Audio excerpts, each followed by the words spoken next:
Very different video today, but I've been on the YouTubes for a while now, and because I've experienced peak fiction, I get a lot of One Piece recommended to me. And you have your Wano videos, you have your character deep dives, you have your best waifu tier list. I mean, the best OP videos. But in all the videos, I don't see nearly enough people talk about one of, if not the best arc in all of One Piece. In my humble opinion, in my humble unnoteworthy opinion, Enies Lobby.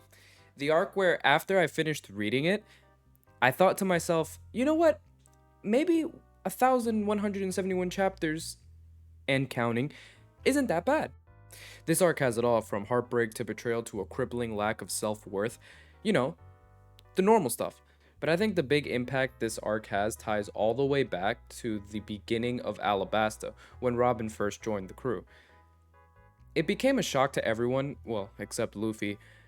But besides him, there was a level of distrust with this new Straw Hat, and not only because Robin was technically a former enemy, she had a veil of mystery to her, so much so that even Zoro commented on how she shouldn't be trusted.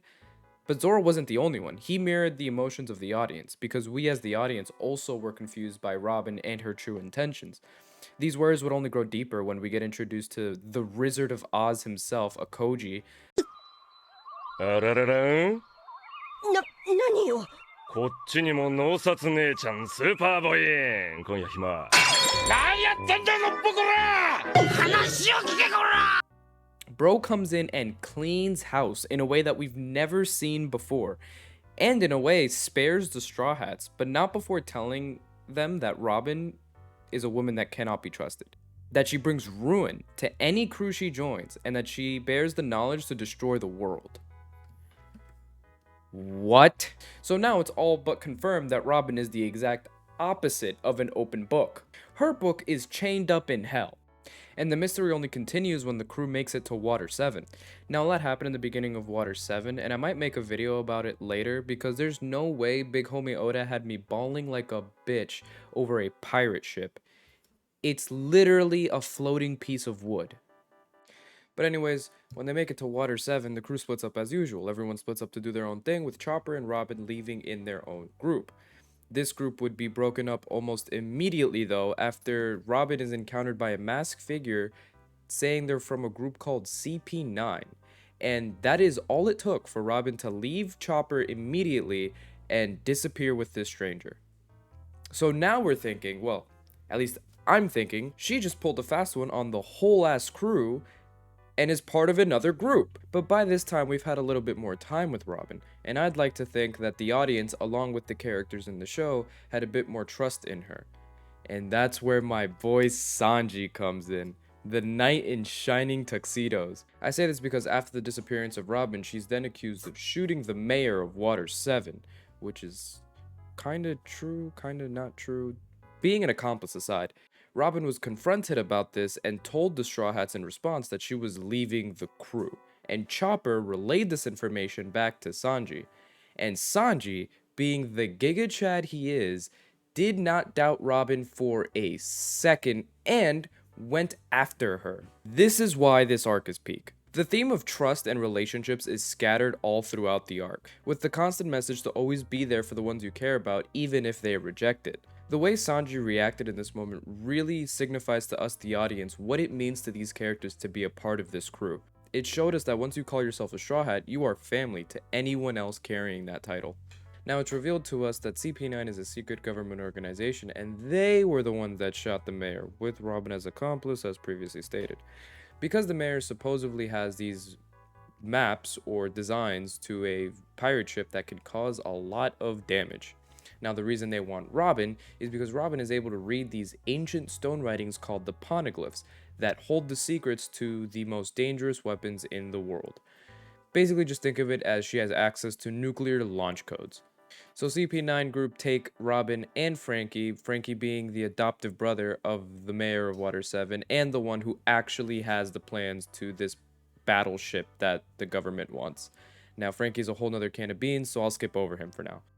Now, CP9 has him on a train heading for Enies Lobby, which is one of the biggest impenetrable world government fortresses in the world, that has a gate that leads to the other two biggest impenetrable forces of the world government, which would be Marineford and Impledown, which ironically enough, both got penetrated. And yes, I know how that sounds. The point being, if Robin crosses that gate, then it would be game over, done deal, fade to black, Skyrim. Hey, you. You're finally awake. But lucky for us, Sniper King, which is just Usopp, I promise I'll talk about Usopp in this arc in another video, and Sanji were on the train with Luffy and the rest of the crew trailing not far behind. And they have massive reinforcements from Water 7, both from the mayor's people and Frankie's people, because Frankie has like this whole last crew. I'll get to Frankie in a later. I'll get to the other characters in this arc in another video, but for now, I really want to focus on Robin.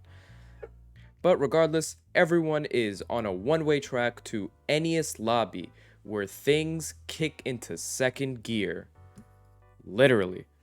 Once at Enies Lobby, it is all-out war, with the Straw Hats' main objective to get Robin back and out of the clutches of CP9. Now, as we get to the climax of this, all the Straw Hats face off against CP9 and their captive Robin. But before we get to the biggest emotional impact I think we've ever seen in One Piece, it starts with Luffy fighting Bullman. His actual name is Bluno, but I think my name is funnier. And man, the reason I love this arc isn't for the fights, but my boy Luffy posted up in one of the most iconic anime poses ever, and used second gear for the first time. I nearly jumped out of my chair. They let Oda cook and bro set the kitchen on fire. But I digress. After Luffy is done beating the besting Bullman in combat, he then stands atop of one of the buildings with the rest of the crew looking up at Robin and the rest of CP9. And this is the scene. This is the scene that makes this arc one of the best in my opinion. As this is happening, we get some background on Robin. Now, Robin grew up on an island of Ohara, an island of scholars. Robin's mother was also a scholar that was wanted by the government for conducting forbidden research. So Robin's mother, being a wanted fugitive, set off to sea when Robin was just a child. Robin's father is unknown, so she was now essentially an orphan and severely mistreated by her adopted parents and the rest of the town. Due to Robin's devil fruit abilities, the only place in the world this little girl felt safe and at home was with the rest of the scholars at the Tree of Knowledge, where the people there would welcome her and have her learn to be a scholar of her own. And she did that at the record-breaking age of goddamn 8 years old. Sis was a decorated intellectual before I even learned to tie my shoes.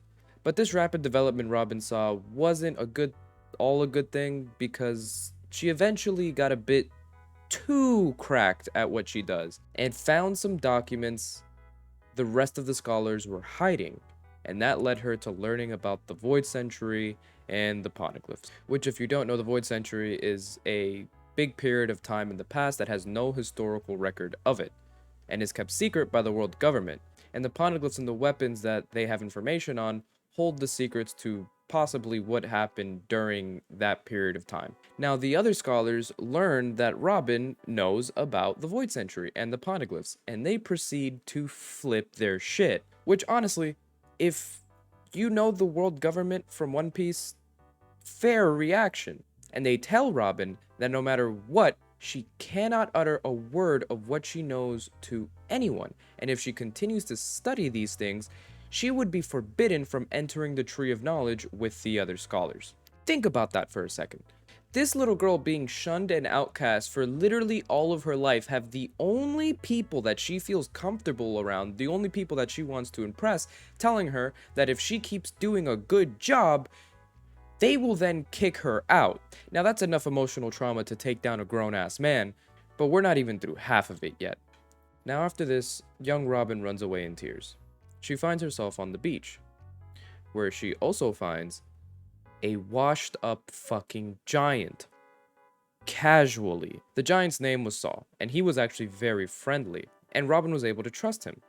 So he listened to Robin's worries. She explained to Saul that she was all alone, that the people in the town all hate her due to the devil fruit powers she has, A little background on Saul. Saul is a vice admiral in the Marines. So he's been around the block. He probably could not give less of a shit if he sees anyone's powers at this point. But after Robin says all of these things and says how her powers make her feel like she's less than in the eyes of the others, Saul looks at her and laughs and says that her powers would be convenient, in a way almost accepting her. This right here is the only form of friendship Robin has ever known. Now sure, you can argue that the scholars were her friends, but they weren't really her equals, they were her seniors. She's never been having a conversation with someone and be viewed as their equal.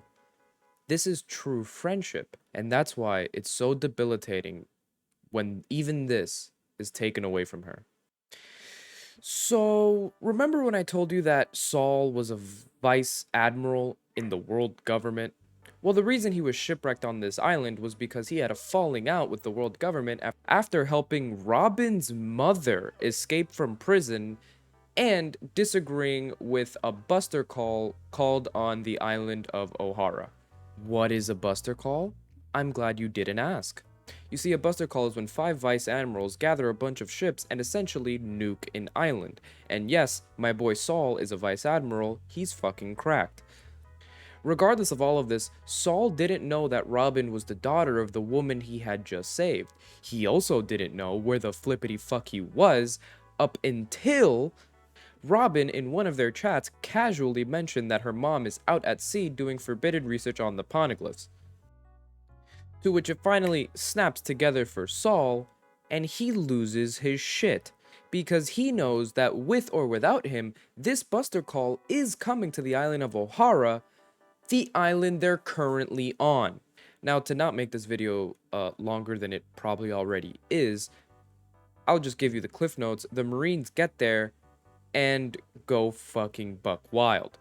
I'm talking burning research facilities, killing scholars, you know, the works. Now keep in mind they're only after the researchers because the whole reason for this buster call is the extensive research these people have on the poneglyphs and the void century.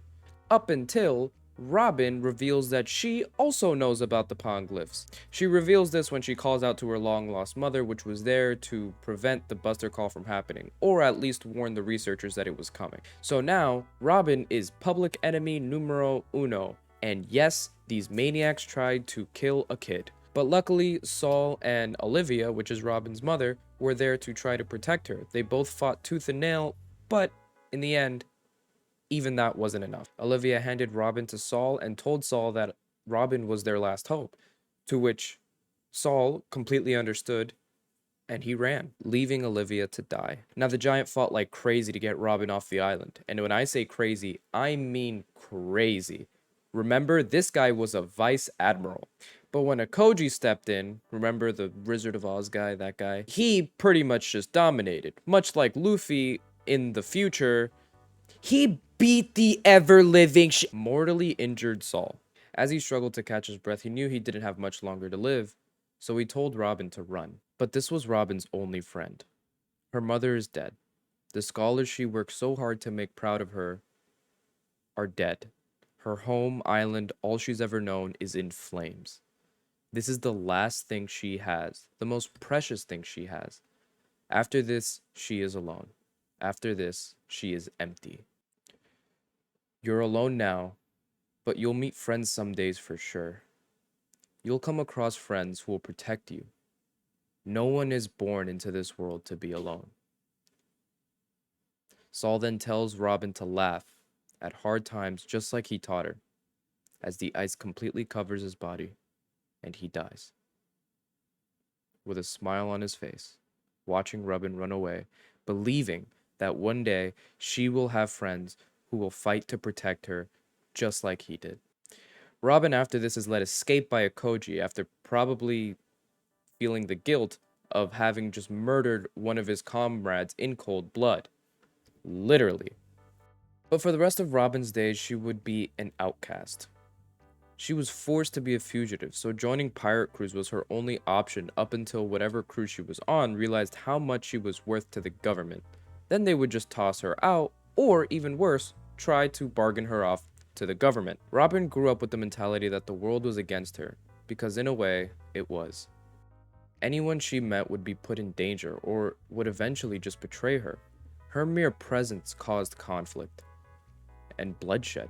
She probably longed to find those friends Saul told her about, but every time she tried, she was told by the world that her existence was a nuisance and forced to believe that. And now we fast forward to the before mentioned scene of the Straw Hats facing up at Robin and CP9, where the leader of the group is spouting all things Robin already tells herself, that she's a burden, that things would be better for everyone if she would just die. And he's not wrong, right? At this point, the Straw Hats would have to declare full-on war with the world government in order to get a singular crewmate back. Luffy understands this and listens to the whole thing. And his response? ソゲキングあの旗撃ち抜け了解 And just like that, Luffy shows everyone, but especially Robin, what Sanji showed us before. That to be a Straw Hat means to have a level of trust and friendship that cannot be broken because to them, each and every member is irreplaceable. Luffy wanted to emphasize that if the government is the enemy of Robin, then he is the enemy of the government. And this reaches Robin. As she's in tears, Luffy screams out, "Robin, I still haven't heard you say it. Say you want to live." This is it. This is what Saul was talking about. The people that made her feel like she belongs. The people that would fight to protect her. The people who need her. Her friends. No one else would let her wish for it. But with tears in her eyes, and the entire Straw Hat crew looking up at Robin, she screams out to Luffy, Just this once. And I want to live! Take me with you! Take me away from here!